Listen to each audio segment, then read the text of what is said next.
Skull Buffs, baby.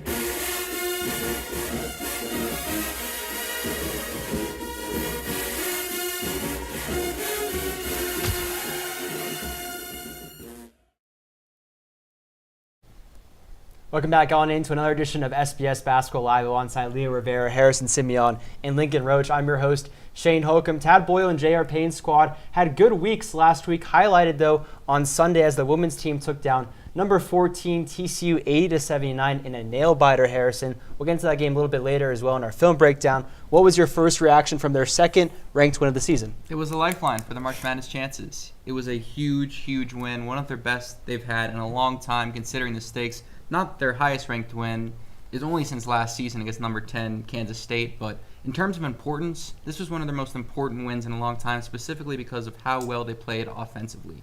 28 points in the first quarter, their most in a first quarter all season, then had an extremely high-scoring fourth quarter, which was highlighted by Jade Masagao's game-winning and one basket. We'll break that down a little bit later, but it was a huge game. Masagao came through. Logan Greer had a great game. Desiree Wooten had a huge first quarter. Ziana Walker as well. Some little things done by the surrounding pieces. Overall, extremely important win. And it's another quad one win, right, for that resume, and those are all important for that women's team who's on the bubble. We'll get into that a little bit later. But Lincoln, on the men's side, it was a 78-70 win against Arizona State. That completed the season sweep over the Sun Devils this season. First takeaways from that win on Saturday. Yeah, I think it was a much-needed win for the men's, especially coming off Baylor and West Virginia. I think overall, our offense did pretty good. 17 points from Ranchik, yeah. And, just overall great game. Defense did a pretty good job, too. Definitely. You look at that small lineup they had incorporated. Not a lot of center play with Elijah Malone dealing with, foul trouble. Same thing with Taco Ifeola. He was dealing with those as well. So those both guys were limited to 8 minutes. So you really had to see Bangkok Doc, Sebastian Ranchik step up. He even played the 5 a little bit. Career high in rebounds, though. That was the big story. 11 rebounds, first ever career double-double for Sebastian Ranchik. And that is really what helped kind of fuel Colorado as they're able to attack the glass, get second chance points, and also able to out-rebound ASU, which was huge for their victory. And ASU's really struggled and rebound this season, but Harrison, you added on. I wanted to mention, you can't forget the youth. They've fed off the home crowd extremely well coming through. Last week, y'all talked about the TCU game, I'm sure, and how much that energy helped the youth compete on the high level. And ASU, you saw it again. You saw some nice performances from Holland and from Sanders, Ifeola again.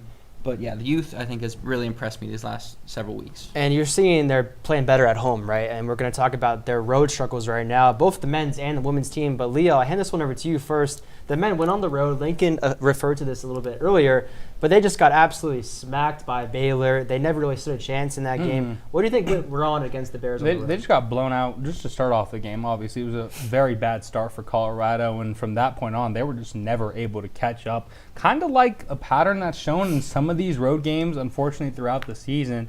You talk about Sebastian Ranchik. That was one of the players that Tad Boyle, called upon, said needed to do a better job of attacking the glass. The team needed to be more physical, and Baylor at home was just able to dominate. They controlled the momentum, and that was just really hard for the Buffs to try to overcome. Well, Harrison earlier was mentioning, how we were seeing the youth. But to quote Tad Boyle on the road, we've really seen that youth come out, and I think that's, unlike Harrison's putting it, a disadvantage for this team. I think particularly at Baylor, what we saw was our offense just simply did not score enough points, while the defense simply was letting too many points get scored by the other team. Yeah. And I think also we saw, particularly from the offense, turnovers, 9 in the first half, just sloppy on both sides of the ball. Yeah, it was disconnected. I mean, it was the opposite story of what happened. When they don't have the home crowd behind them, things can get really disjointed. Those massive home crowds. Yeah. Even though, still, the bench gets fired up. When you're on the road, you're, coming off the flight, you're still getting used to things.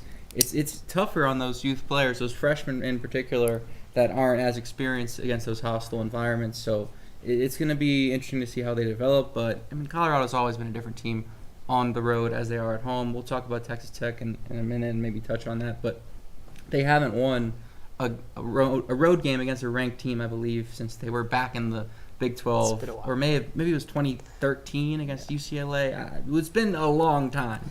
No matter how long it's been quite a while since they've really played up to their competition on the road. Well, and they have 3 more of those ranked road games coming up, and we'll get into those games a little bit later in our next segment. But Harrison, some inconsistencies as well with the women, right? We talked about that loss against West Virginia. They put up 80 on Sunday against TCU, but what was it, 56 points against West Virginia? Again, some inconsistencies there. What went wrong in that game? Well, it was just the toughness of West Virginia's defense coming through it. Colorado never could quite catch up and put together a run because West Virginia is just suffocating on defense. They turn teams over as well as anybody in the nation. They turn teams over most in the Big 12 by a wide margin. And it showed, Colorado, they didn't make tons of mistakes. It wasn't exactly shooting themselves in the foot by turning the ball over, throwing balls out of bounds, things like that. There were still a decent amount. But it was really just not putting together a consistent run to where West Virginia could just score enough. Harrison on West Virginia had a really nice game. She's been dominant for them in the backcourt. So, yeah, it was really just them, West Virginia, limiting Colorado's ability to put together a run. Yeah, and Lincoln, did you want to add in on there? I thought you were interested leaning in there. I mean, I think Harrison made some awful points, but I'm good leaving it at that. All right, friendly banter here on Basketball Live. We'll get into some of that debate a little bit later as well. But you talked about their struggles scoring the basketball, right, against West Virginia. And what I've seen is a pattern in the third quarter that J.R. Payne's team has struggled in. Even in the win against TCU, they struggled in the third quarter. They only put up 8 points after putting up 28 in the first quarter. So hopefully those offensive struggles outside the halftime locker room can get a little bit better. But something that has been a little better, guys, is someone named Sebastian Ranchik, who's coming off the bench in the past couple of games for the men's team. And Leah, I'll start with you on this one. He did start in the loss against Texas Tech tonight. That didn't go so well for the Buffs, but his highest offensive ratings this season were in the games against ASU and TCU. He looked better, more comfortable. Is that an answer long-term, do you think, for him coming off the bench? I don't think it is. I think it was more of a tactic to kind of fuel him and kind of light a fire to be more aggressive because his minutes really didn't change, right? When he was coming off that bench roll, those kind of really stayed the same. He was still having a high volume, and he was still the one on the floor finishing the game. I think that was an emphasis Tad Boyle made. It really matters who are the 5 that are going to close out the game and help the team propel to a win. And, for whatever reason, coming off the bench did kind of give him that spark, although they moved him back into the starting lineup. And as this, show is going on, they had a really poor loss to Texas Tech, so that could have been, potentially part of it. But again, I think Tad's just doing his best to try to find the best lineup to match up. I think it was a temporary move when I went in and, did this earlier in the week, and I think it was proven. Yeah, I disagree with the fact that I agree with you, Leo, but I disagree with the fact that he needed to be on the bench long term because he's needed size for this team. When you look at the weaknesses of Colorado on offense and defense, rebounding stands out on both ends. So you need a 6'10 guy, and when Colorado is at their best, Sebastian Rankin is at the forefront. It's not just Isaiah Johnson. It's not just Barrington Hargress. It's Ranchik who can help out that front court, and I think what might have been the issue against Texas Tech and going forward on why the offense may not really translate when he's on the floor as a starter, I think Jalen Holland needs to start rather than Josiah Sanders. I think he brings some more dynamism to the backcourt and kind of playing as a wing, whereas Sanders is very inconsistent, very raw offensively so far. I mean, I think it's one of those questions where you just have to ask, God forbid a white boy beat a sophomore slump. And I really think we're seeing that happen. Obviously, Texas Tech tonight, a fluke, Is it good to score less than 50 points? No. Not for the whole, the whole team was off. Yeah, whole team was off. But I think overall, Harrison, I'll say it, made a good point. When this team is at his best, our boy Sebastian, he is right there. He is playing hard, becoming a fan favorite for sure. no more bench. That's what I'm saying. Well, for Tab Sebastian Boy and might be Shea. listening to you, right? Because he Yeah. started this game tonight. And I'll echo those similar sentiments, right? Because, again, this is a guy who's been better from three-point range recently. And a team that doesn't take many threes in a game, it's always nice to have someone like Ranchik, especially on the perimeter where you can kick it out to him. You see a lot of those times where someone like Isaiah Johnson attracts attention, kicks it out to him. He hits a three-pointer. His efficiency, though, I think is my biggest question mark. It goes from really good against ASU versus really not good, 1 for 8 from the floor tonight against Texas Tech. That will be something I will be keeping an eye out for remaining of the season. But we're going to transition into something that is a good offensive component, which was the women's team on Sunday, Harrison. We talked about earlier, they put up 80 points, which was the second time this season that they did that. Third, the first time in Big 12 play. Thank you for correcting me there. But that was really out of the gate, too. They came out with a lot of fire. What did you see? Yeah, it was the first time in, I believe, almost 3 months. Last time was against Boise State when they had Kennedy Sanders, they had Claire O'Connor. They had a full, healthy team. And since then, the style that Colorado plays hasn't been consistent without those mistakes, without the turnovers that happen. And even you see it on the road against Houston. They just play differently on the road, whether it just be the jet lag or just how Colorado teams are. The offense doesn't flow as well without kind of the altitude pushing up against the defense of other teams that wear them down quicker, or is it just simply being on the road in a hostile environment, not what you're comfortable in, like you saw against TCU. But TCU is the best defense in the Big 12, best scoring defense in the Big 12. So this is a bit of an inexplicable performance in terms of the magnitude because, if you saw them play well, if you saw them get to 70, maybe you're like, okay, cool. But 80 is pretty nuts, and especially considering some of their high explosive performances in the first quarter and down the stretch, it was extremely impressive. Well, Leo, Desiree Wooden was someone who was very influential, especially in that first quarter. She had 12 points. She's continued to come off the bench recently. What did you see from this women's team that excites you going forward? Yeah, definitely. Desiree off the bench has definitely been explosive. She's been having a really fantastic season, just the energy, grit she provides.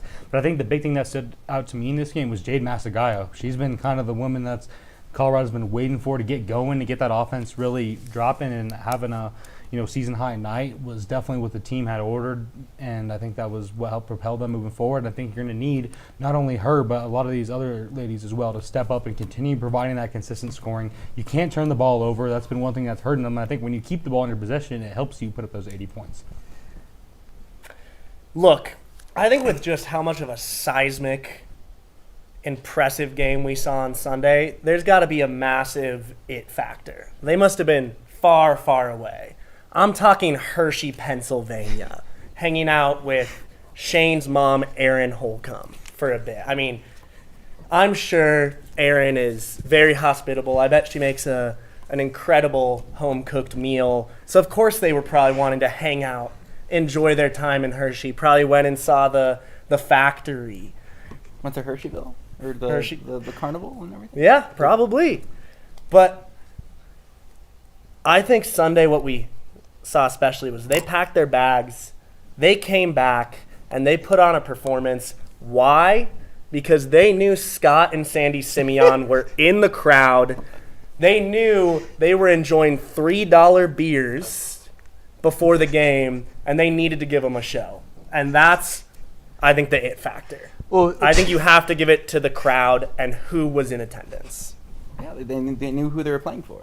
Exactly. Yeah, they knew the crowd. It was pretty energetic. Yeah, and Jade Masagayo, definitely saw her in the crowd, and she put up a career high, like you were saying, Lincoln. I also will say, Hershey, Pennsylvania, very hospitable place. Anyone from the West Coast, take a trip out there sometime. Pennsylvania is a cool state. That's all I'll say about my hometown. But we'll get into our next segment. Thank you for taking us home there, Lincoln, on that one, which is life on the bubble. And I'm afraid that the men's chances of an at-large are completely puffed or poofed or whatever. How do I say that? Popped. Thank you. I said popped. I don't know how to speak right now for some reason. Bubble terms. Yeah. Bubble terms. The women, though, on the other hand, have a really good at-large resume. So let's focus on that, guys. Harrison, I'll go to you first on this one. They are 45 in the net. They only have one quad 1 win, but 4 in quad 2. So they're trying to a little bit get more of those resume, type of wins. But they're more in the field now in some of these article bracketologies. And after a lot of these road wins as well, again, 6 out of the last 7 games they have won. So, there's a lot of optimism right now. Yeah, and after that last win, they are the first team out in the latest bracketology. They are right there. And personally, if I were going down the list of different teams, I would have them in there. For some reason, that bracketology, it favored a lot of those mid-tier Big 12 schools that weren't Colorado. And some teams that Colorado has beaten already, like Kansas, like Oklahoma State. And I think while Oklahoma State is a deserving team, that Colorado is right in the thick of things in that conference. And they have a very favorable schedule down the stretch. They took care of business in Houston, and then they come back home to play BYU. Winnable game because it's at home. They go on the road to play Arizona, and then you get that big stretch. Can they beat a Texas Tech? Can they take care of Utah? Teams that are right in kind of that tier of things. Texas Tech playing a little bit over its skis. So they have a favorable schedule, and if they can pick up some more wins, the Big 12 tournament won't matter as much. But if they lose one or two that they're supposed to win, then it's really going to matter. Lincoln, I'm going to pose this question to you, right, talking about at-large resumes. What do you value more, good wins or bad losses? Because I think that's something that's holding this team back right now is the loss to Montana State, the loss to UCF. What do you value more, though? I mean, good wins are one thing, but you can't lose to Montana State. That's just not acceptable. I think this is something that is going to bite them when it comes to selection day. Those quad 4 losses are going to kill them. I will say, if they can just keep it up with some of these wins we saw, I think Harrison has a good point. It doesn't need to be the best performance in the Big 12, but if they can just put up a great performance with the rest of their games this season, I think they can get in. But I think if they're not getting in, it's Montana State and UCF, hands down.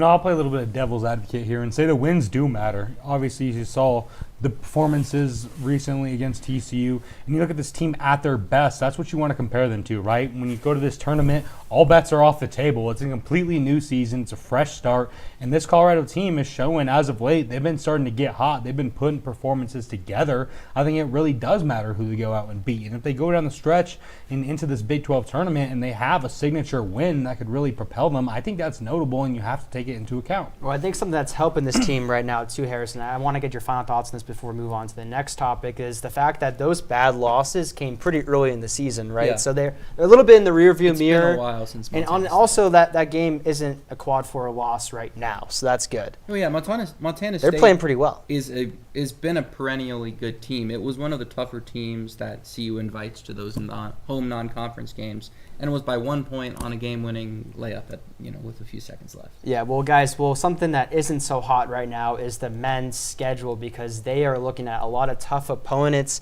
And Lincoln, I'm going to go to you first on this one. After Texas Tech now, they have 6 more games remaining in the season, guys, but 3 of those are on the road, including having to go to number 22 BYU and number 3 Houston.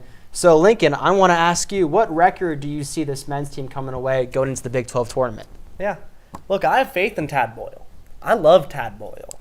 Tad Boyle is one of the best coaches we've ever had, and that's why I think we can win 2 games of the last 6. Look, are we winning Arizona? No. But Oklahoma State? Maybe. I think there's a chance. I think we could get 2 solid wins out of here and 4 not horrendous losses. You know what? I wrote this before the Texas Tech game, but I'm going to stand by it and say the team's going to be able to somehow pull out 3 wins in this last stretch. Somehow. All right? And this is going to be crazy, but I feel for whatever reason they're going to find a way to upset, whether that's Houston or Arizona. All right? Because this team's going to be beaten down. It's going to be the end of the season. They're going to have nothing to lose, right? They're going to come out swinging, and this is just the absolute craziest, farthest take I wanted to make on this show today. And I'll put it out there. Colorado finishes 3-3. See, if that were going to happen, it would have tonight. Because this was the ultimate trap game for Texas Tech. They have number 1 Arizona up next. And that's a vulnerable Arizona team that just lost its first game. So if there were any night where a team would look past Colorado, it would have been tonight, and they put up 44. They laid a complete egg. I think they go 2-4. I think they get K-State at home. I think they get Utah on the road. And even Utah on the road makes me nervous just because of the fact that it's on the road. So Oklahoma State I could see as a toss-up just off the fact that it's at home, but I just see a complete disparity between this team at home and on the road, and especially because those are against those ranked teams. In those games against those ranked teams, I don't see them losing by less than 20. So I'm being pretty bold there. Anything to add, Lincoln? Yeah, look, after hearing what this goofball had to say, he made some awful points that made me start to think. And you know what? Give me an upset of Arizona. Give me an upset of Houston. I see us going 4-2. All right. Well, if Lincoln's on my side now, I'm flipping my take to 2-4. Just kidding. You know, I think 0-6. Yeah.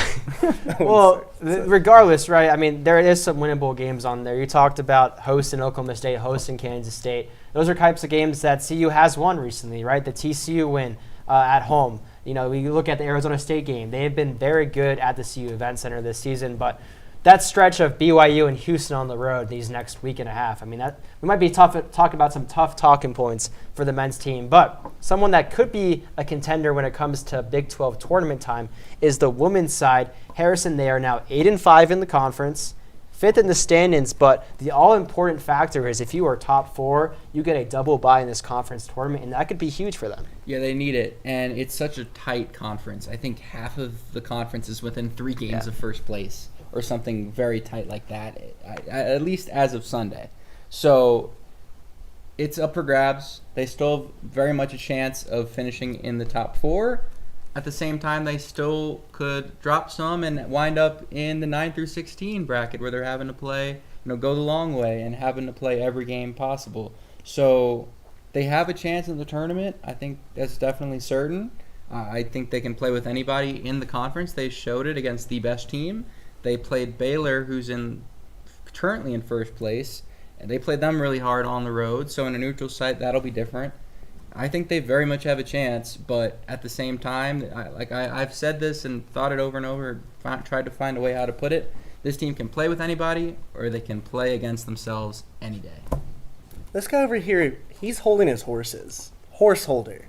Because the thing about a tournament that I love is the chaos. And I think this Colorado women's basketball team is that chaos agent this year. I think they, I will say, can play against any team in the league. I think they can win against any team in this league. And I think there's going to be something about that fancy LED glass court that is really going to help J.R. Payne and her team. I just know they are going to love that court. And in the end, I think that's the it factor for them, is the court. But I think they can take on any team in this league and win. Do I see them winning? No, but I could see them making the semifinals. And I think if they can, that gets them to March Madness. You're telling me I'm the horse holder, and you're like, semifinals, I guess. Fine, they'll win it. Yeah, there you go. Yeah, thank you. Leo, are you guys optimistic? Well, definitely not as optimistic as Mr. Roach over here, and I'll say this. I think that it comes down to what do you classify as a contender? Is going to the semifinals contending? In my opinion, no. I think when you look at that word as a whole, it means championship play. It means you're coming down to the last game of the tournament trying to win it. And I just don't see a scenario where Colorado makes it that far and then make it to the finals. I kind of do agree with you guys in the sense that I think semifinals could be a realistic finish for this team depending on how the rest of the season goes. But as far as contending and hoisting that championship trophy at the end, Colorado will not. Well, guys, it's going to be interesting to see how that standings shake up down the stretch. But we're going to take a quick break here from the desk and send it over to the monitor. Talk a little bit more about the 79-80 win for Colorado against TCU this past weekend. Welcome on into another edition of Film Breakdown alongside our Colorado women's basketball analyst, Harrison Simeon. J.R. Payne's team, a huge upset victory over number 14 TCU on Sunday, Harrison. We'll start off looking at all the good looks that the Colorado Buffaloes got in the paint. Yeah, they got high-quality looks in the paint, and one-on-one matchups were a big reason why. You're going to look at this first quarter. You're already looking at the score. This is not something you're used to seeing as a Colorado fan. 26 points in the first quarter, already the most in their season so far. They end up getting 28 on this basket, and Jade Masagayo's screen setting is a big reason why. So she gets this one over to Desiree Wooten, who's on the wing isolated, and then she sets a screen that makes this TCU guard think, gets her to kind of hedge over it, and then Wooten has just attached to her hip, just able to get a nice little floater in the lane. So we're going to look really quick once again here as we're looking at Logan Greer. Once again, one-on-one matchups won Colorado this game. And she goes right attacking on the TCU defender. There was a little bit of emotion between Tabitha Betson and Desiree Wooten that keeps the defenders occupied. And Greer, just knowing her size, knowing that she's one of the tallest players on the floor at any given moment, goes right at the TCU defender, winds up getting an and one basket. Big play for her. She had a great game, 16 points, really came through as a freshman.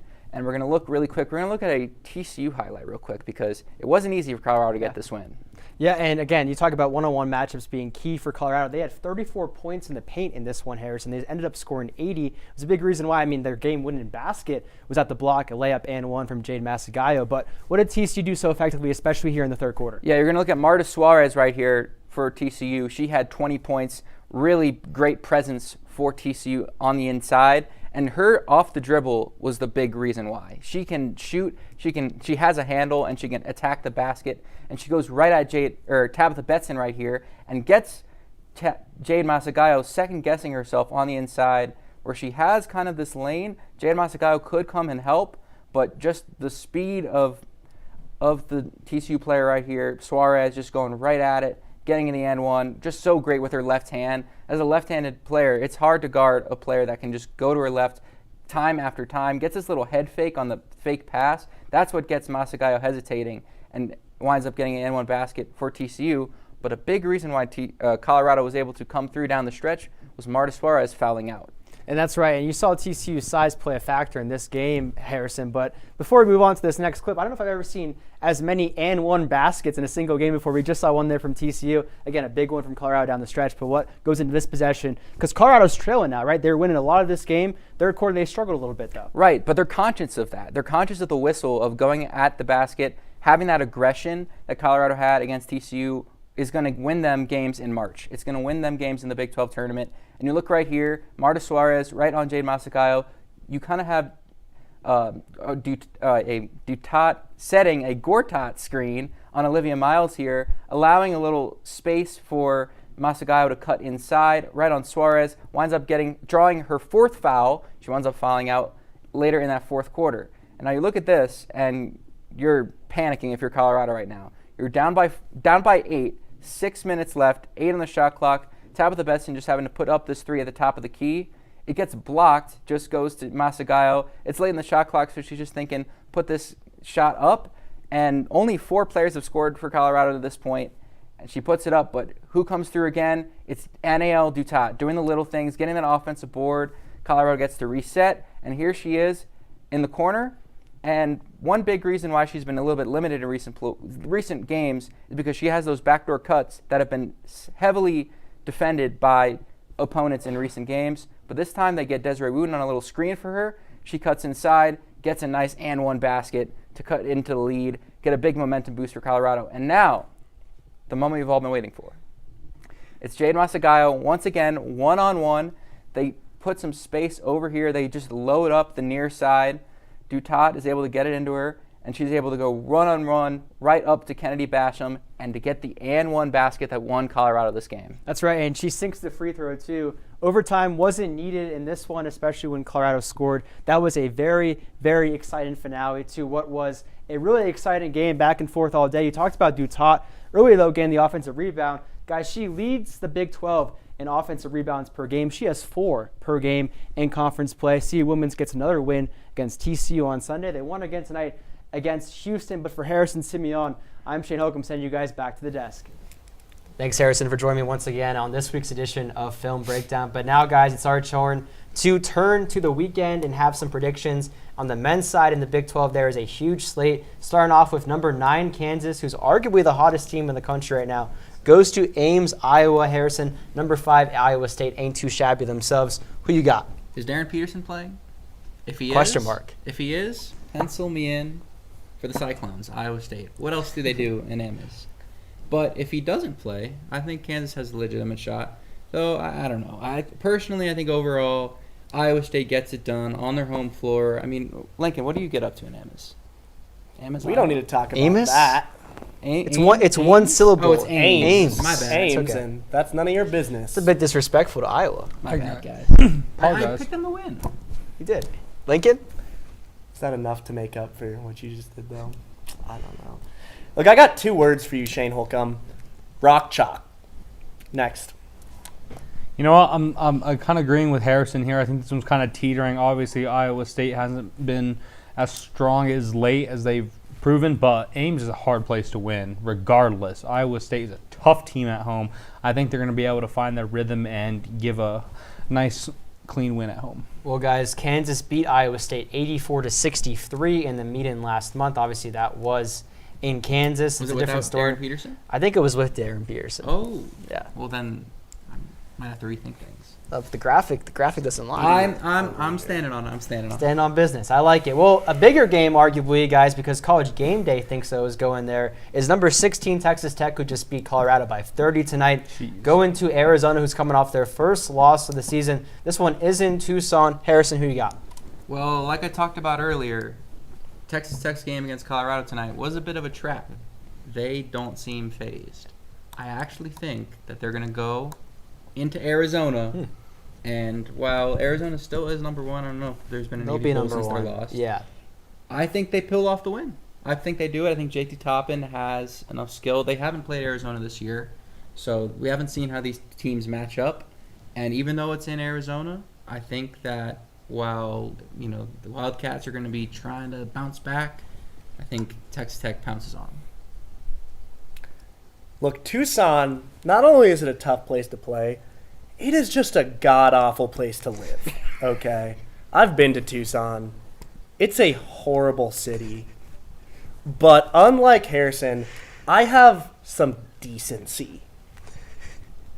So in honor of Savannah Guthrie's mother, who lives in Tucson, right outside of Tucson, out of respect for her, give me the Wildcats. On more basketball-related How do you note, follow that I up? think, Arizona got the monkey off their back with getting that loss out the way, right? They're not going to have to worry about that. And it's almost like a reset. It's a rebirth to get ready for this new season, which is going to be the tournament, these last stretch of games. I think they're going to be bought in, they're going to be focused, and they're going to come find an easy win at home. Well, guys, transitioning now into the Colorado games, which we might as well just call this the Colorado BYU Challenge this weekend because BYU comes to the event center for the women's. We'll get into the men's game after this one. But starting off, BYU at Colorado. Does J.R. Payne's team keep up this momentum, Harrison? And will you be there, by the way? I will not, unfortunately. I'll be out of town, but it will be a great game. I think it'll be a fun time. Colorado is playing a solid squad in BYU. They haven't been bad, but I think they're lacking size that Colorado has, and I think the size advantage is going to be too much for the Cougars. And I think that if there will not be a student section to cause any ruckus, but I think that the home You don't think anyone's going to take their date to the Colorado women's basketball game? Oh, well, it'll be a very loving day. It won't be like when the football team came to Bolson Field. Will it? It will not. And look, when I'm thinking about this game, one quote comes to mind from a great man named Brigham Young. He said, "You educate a man, you educate a man. But you educate a woman, you educate a generation." And here's what I see this Valentine's Day. I see the BYU women's basketball game going down like this. BYU is going to come into the Seawood Event Center, and they are going to educate a generation of women and men about Cougar supremacy. Wow. Give me BYU. Whoa. Again, how do you follow that up? I once again will go back to basketball and speak on this run that J.R. Payne has been on recently, specifically at home. We've talked about the night and day difference between Colorado, both teams, playing on the road and at home. And I think the way J.R. Payne's squad is performing right now, this is going to be a competitive one, but they have the edge. They're going to pull it out. Well, guys, Colorado has won 7 straight in that series, and everyone except for Lincoln thinks they're going to make that 8. But again, if you guys see a lot of laughs on this show, blame it on me. I told these guys to have fun up here in this last segment, and we're accomplishing that right now. I digress, though. We'll get into the Colorado men's team having to travel to beautiful BYU's campus this weekend. They're both playing on Saturday, so I don't know if you're going to have to do a little bit of a split screen action. I think they are at different times, though. Yeah, Harrison, they're staggered by an hour. Colorado 1-5 on the road this season. Do they make that 2-5, or does it get worse? I guess it's 1-6 now. I mean, I basically said it earlier. I don't think it's happening. I think BYU's got it. To be honest, I don't know what Provo gets up to on Valentine's Day, but whatever it is, I think they'll probably Men's be, basketball games. That could be an opportunity for some more personally- investigative journalism. Lincoln. Personally, I think there'll be more dates at sporting events than the usual city. So I think the crowd will be packed. I think CU will, they'll be still looking to get on track on the road in these environments, but I don't think it's happening. I think they really have a mental bug in their heads about playing these top teams on the road. We saw it again tonight with Texas Tech, and I don't think it changes. Look, guys, say it with me. F the hate that we've seen on this campus towards BYU. I think we saw them deal with that hate in the football season by absolutely beating CU. And I think they did not forget what our fans had to say to them and their fan base. And I think they are going to take that anger out in a healthy way through fun competition. And they are going to destroy Tad Boyle and his team. And take that from an award-winning journalist about said hate. Destroy is a strong word, Leo. There's been a lot of strong words said on the show tonight, Shane, but another strong case. I wish we had the numbers on which athletes on these teams have, partners and which ones don't. Because I feel like that's definitely going to make a significant factor for this Saturday. On BYU. Sabermetrics. That's I'm taking- analytics. That's really the way you want to look into it, right? And it like would be BYU my guess that the people who have a significant other are going to be more distracted. They're going to be more out of the loop, like the Colorado Buffaloes players. And I think BYU is going to get the win at home on Valentine's Day. Well, if you look up the screen there, that's a clean sweep for BYU on the men's side. And we talked about everything tonight, from love stories to Hershey, Pennsylvania. But at the end of the day, it was really nice talking about Colorado men's and women's basketball for the 4th edition already, which is kind of crazy, of SBS Basketball Live. Thanks so much for joining us tonight alongside Lincoln Roach, Harrison Simeon, and Leo Rivera. I'm Shane Holcomb saying good night, Boulder.